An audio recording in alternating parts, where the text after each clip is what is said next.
Koregaon ST आगारास आवश्यक त्या सर्व सोयी सुविधा उपलब्ध करून देणार नामदार महेश शिंदे। कोरेगाव गाव आगारातील नवीन बसेसचा लोकार्पण सोहळा संपन्न।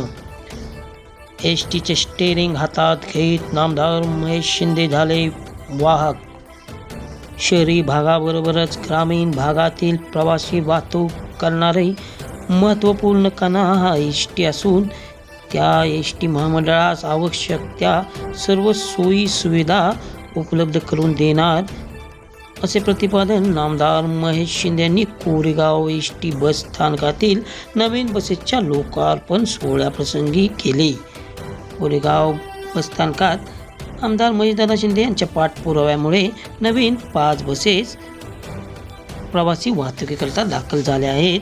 त्याचाच लोकार्पण सोहळा आमदार महेशदादा शिंदे, प्रथम नगराध्यक्ष राजाभाऊ बर्गे, जिल्हा नियोजन समिती सदस्य राहुल दादा बर्गे, शिवसेनेचे जिल्हा प्रमुख चंद्रकांत दादा जाधव, माजी उपनगराध्यक्ष सुनील दादा बर्गे आदी मान्यवरांच्या उपस्थितीत पार पडला।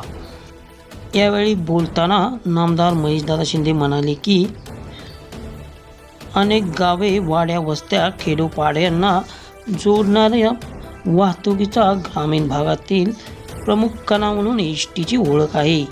ती एसटी पुनर्जीवित होणे व तिच्या अत्याधुनिक सुसज्ज अशी सर्व सोयी सुविधा नागरिकांना मिळाव्यात यासाठी नेहमीच कटिबद्ध असून कोरेगाव एसटी आगारास आत्ता 5 बसेस उपलब्ध करून दिल्या आहेत। नजीकच्या काळात लवकरच अजून 5 बसेस उपलब्ध करून देणार असून एसटी बस स्थानक परिसराचा ट्रिमिस काँक्रिटीकरणाचा दिलेला शब्द पूर्ण केला आहे। भविष्य काळात विद्यार्थ्यांसाठी जलद गतीने शाळा कॉलेजपर्यंत पोहोचाव्यात म्हणून मिनी बसचा प्रस्तावही ठेवण्यात येणार असून लवकरच अजून बसेसची उपलब्ध करून देणार असल्याची माहिती नामदार महेश शिंदे यांनी यावेळी दिली।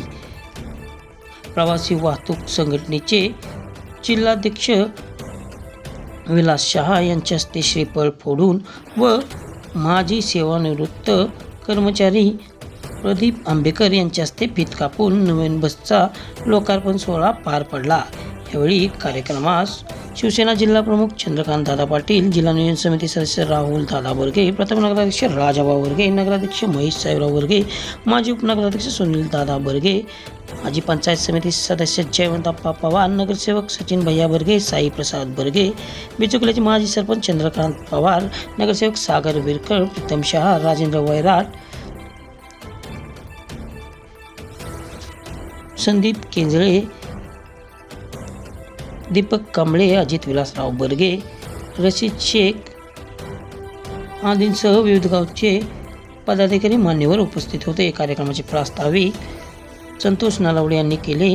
कार्यक्रमाची प्रस्तावना आगार व्यवस्थापक नीता जगताप यांनी केली।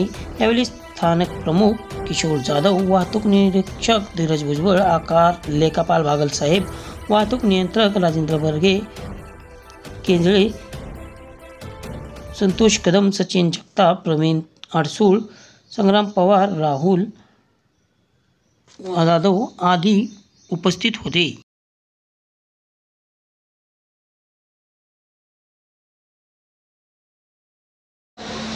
आज नवीन बसेस मिळाल्याने ज्याचं लोकार्पण ज्यांच्या शुभ हस्ते आज या ठिकाणी संपूर्ण होत आहे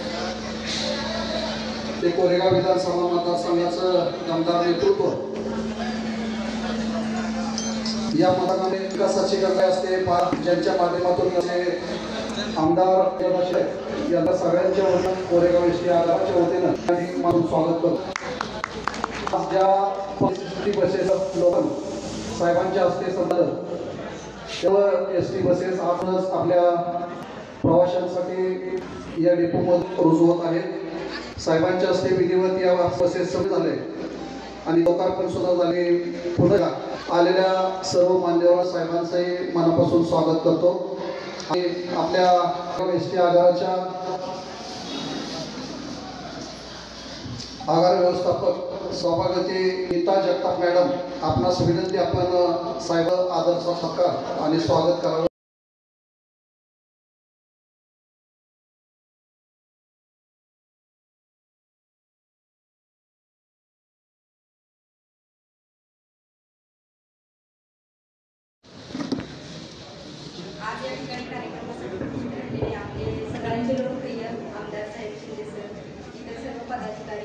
आणि पंचक्रोशीतून आलेले आपले सर्व ग्रामस्थ प्रवासी वर्ग हे आपल्या नवीन बसेसच्या लोकार्पण सोहळ्यासाठी उपस्थित राहिले.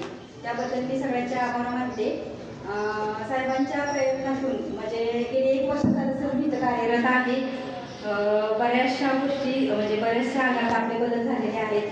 आपण शब्द दिल्याप्रमाणे नवीन 5 तर आपल्याकडे झाल्यात आणि आपले थोड्या महिने अजून पाण्यापाण्यात आपल्यासाठी आणणार आहे. आपल्याला 3 महिन्यापूर्वी तुम्ही सांगितलेले आणि तुम्हाला बोललेला आहे. एवढं सुंदर कामकाज झाल्यामुळे आम्ही इथं घेतलं दिसेल आपण लोकांनाही लागल्यामधून झालेलं आहे. आणि सर जुन्या स्टँडचाही पण बराचसा केलं नवीन बस स्थानक त्यांच्या बाबतीत खाली आपली सोय केली, विद्यार्थ्यांसाठी लायब्ररीची सोय केली, तेही लवकर पूर्ण होणार आहे. तर तेही एक काम आपलं नावाजण्याजोगं आहे.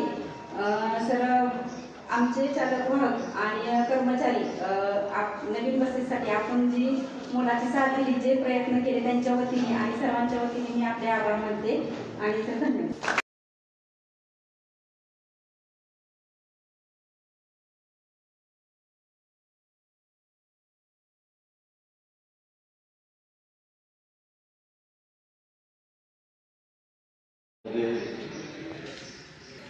नवीन बसच्या लोकांचा सुद्धा आले आपले संपन्न होत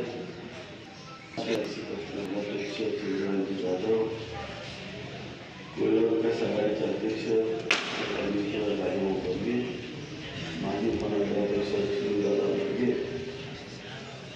नगरसेवक जयवंतराव पवार, तालुका अध्यक्ष निलेश यादव, संजय काटकर, म्हणजे सर्वच नगरसेवक सागर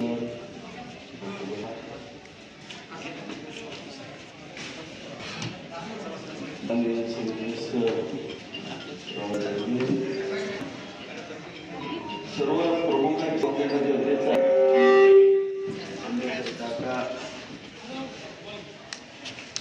ज्यांचा काय राबत असते त्यांचे शहा काका या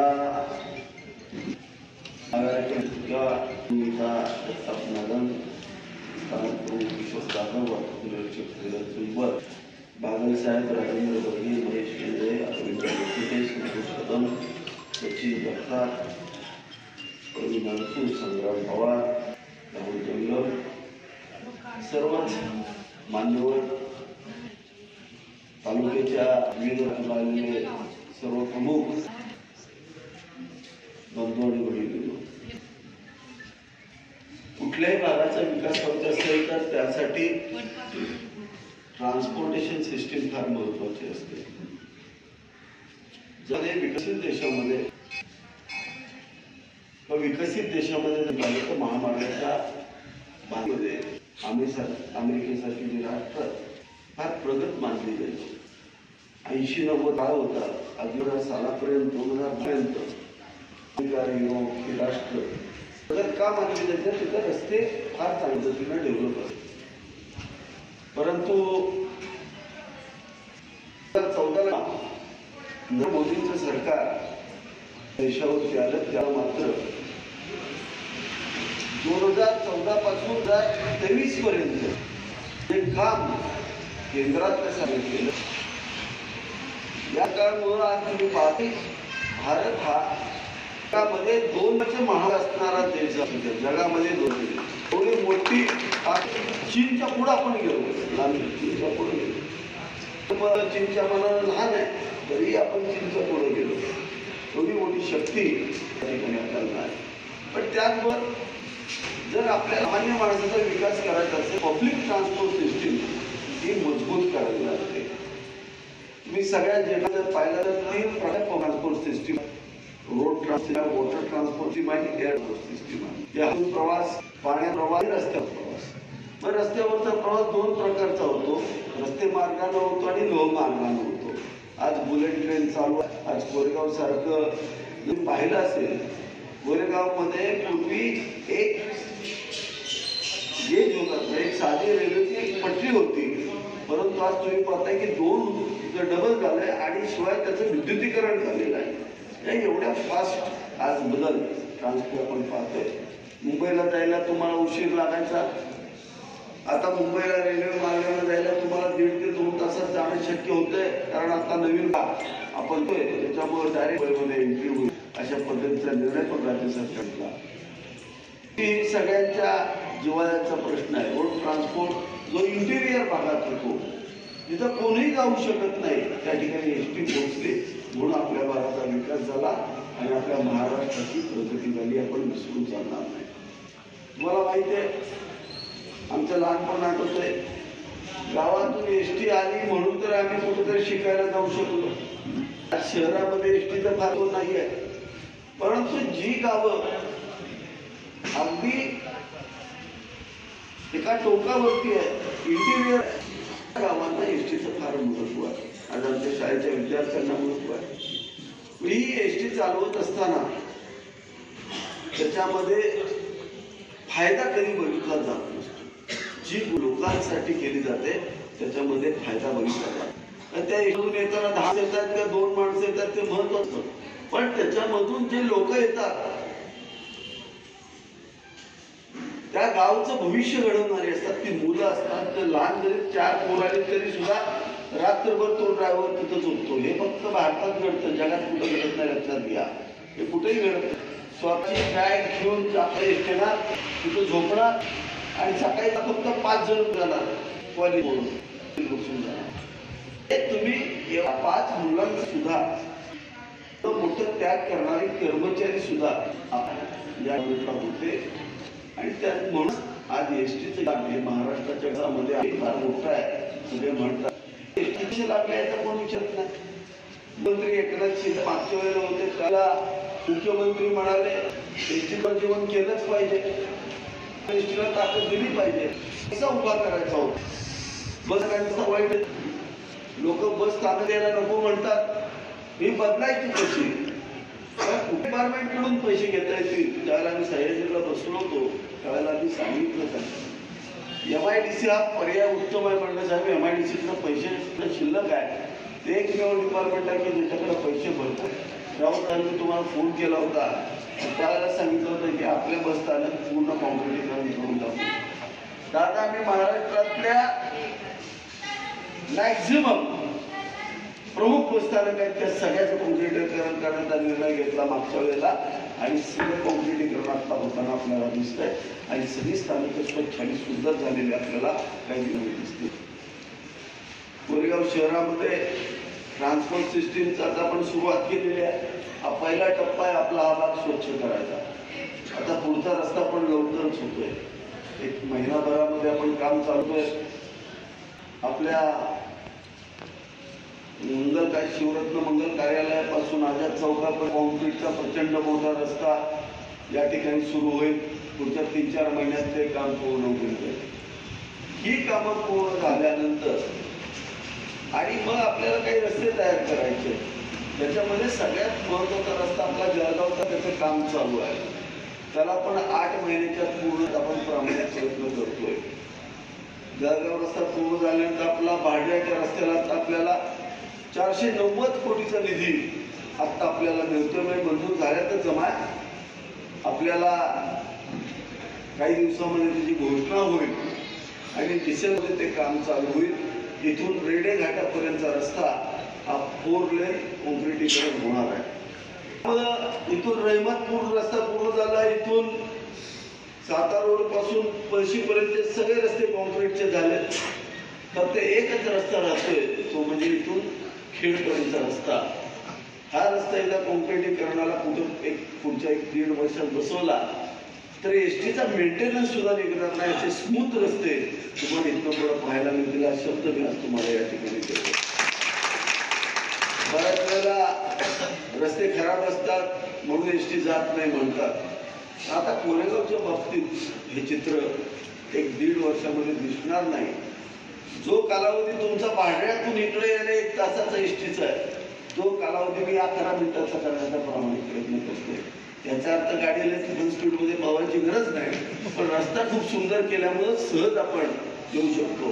पूर्वी पुणे मुंबई जायला घाटातनं किती वेळ लागायचा? खूप वेळ लागायचा, 12-12 तास लागायचे. आता 2 तास होतो.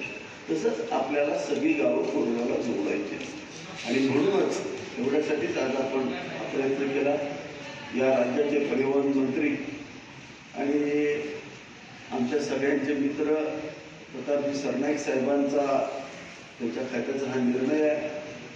3-4 वेळा भेटलो आणि मला सारखं ते शहा साहेबांच्या आमच्या सगळ्याच शिकून आणि इकडे मिळते मी छोटा आमदार असल्यामुळे थोडं उशीर आलं, पण मी आलो. आपल्याला देत आहेत, नाही म्हणत नाही, उशिरा गावले पण चांगलं मिळतंय.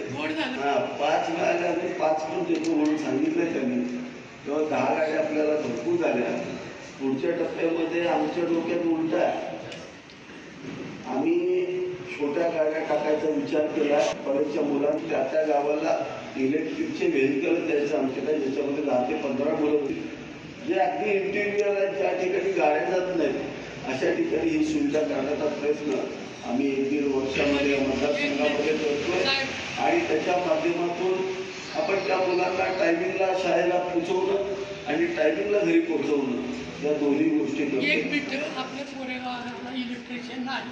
सातारा हैदराबाद 4 गाड्या आहेत, लॉंग रूट आहे, परंतु पल्लीच्या आपण ते दिलं नाही की तुम्ही पूर्ण करा, म्हणजे आपल्या इलेक्ट्रिक गाड्या कोरेगावला येतील. ते आता चांगली आपल्याकडे ते म्हणजे आपलं जुनं मोठं स्टँड तुम्ही पाहताय. मॅडमने सांगितलं, उल्लेख केला, 3 कोटी रुपये बांधून त्या ठिकाणी ती फॅसिलिटी उभी करतोय. आणि अजून सुद्धा काही जागा आपल्या ताब्यातील अशी परिस्थिती होते. ते आल्यानंतर ते आधार पण मोठं होईल. आणि तर महत्त्वाची गोष्ट तिथं मुलांची नाही आहे, त्याच्या पलीकडे सोय जी आपण सगळ्यांनीच गरजेचं शासकीय यंत्रणेतून होत ती महिला सोय. त्या ठिकाणी सॅनिटरी नॅपकिनपासून लहान मुलांच्या डायपरण्यापर्यंत सगळं नगरपालिकेमार्फत मोफत आपण तिथं देतो. म्हणजे त्या सगळं तिथला जो हायजेनिक जो महिलांचा पार्ट असतो, लहान मुलांचा असतो, तो तिथं आपली नगरपालिका त्या ठिकाणी मेंटेन करणार आहे. आणि खालच्याला आपण रोज भाऊ तुम्हाला सांगितलं 1,500 लोकांना रोज मोफत जेवण या ठिकाणी देणार आहे. त्यांना घरी जाऊन जेवेपर्यंत त्यांना झालेलो, त्यामुळं गावात रोज 1000 लोकांचं जेवण त्या ठिकाणी मोफत झालं पाहिजे. अशा पद्धतीचं काम आपल्या ठिकाणी कराय. पुनश्च मी STAच्या सर्व कर्मचाऱ्यांचे आभार मानतो. तो दिवस आठवतोय मला की जेव्हा गिअर सुद्धा पडायचा नाही आणि साध्या स्टेअरिंगच्या गाड्या होत्या, उभं राहून उडायला लागायचं आणि रोज रात्री बायकोला सांगायला लागायचं डेंगीला तेल लाव आणि पाय जरा चोळ, तर अंतर बांध.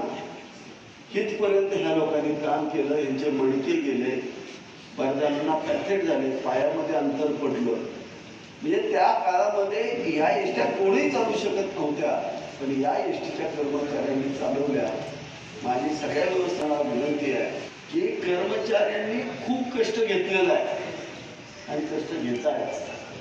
आपण त्यांना सगळ्यांनी मदतीच्या भूमिकेत गेलं पाहिजे. आणि आमचं सेवक लय मजबूत आहे. सुनील दादा तुम्ही सगळे इथे एखादी जर तुमची रूम असेल तर 2-4 दिवसात एखादा AC बसून चांगले बेड लावून द्या दादा. काय पैसे मला सांगा, मी देईन, काय तुम्ही घाला, पण ते कर्मचारी आल्यानंतर AC मध्ये शांत झोपलं पाहिजे, त्यांना चांगली झोप लागली पाहिजे. अशा पद्धतीची एखादी चांगली रूम करा. नाहीतर त्या रूममध्ये मासे असतात, 8 तास शांत त्याला झोप लागली पाहिजे. घरी पण नाही गेला तरी चालेल. असं बायको लोक खाते, लोक खाते, येतं झोपायचं. अशी चांगली सोय करतो. तुम्ही पुन्हा पायाला काम व्हाल अशी चांगली सोय बाबा आपण करून घेऊ. 2-4 दिवसामध्ये मला सांगा, तू साहेब तुझ्याकडे आहे, तुझ्या बोर्डात आहे ना, सगळ्यात जास्त पैसे तुझ्याच बोर्डात. त्यामुळे ते तिथं लक्ष घाला. एक AC रूम खूप सुंदर अशी आणि बेडवर लावून द्या. ते रॅक असतात ना 3चे, अशा पद्धतीने चांगलं करून द्या.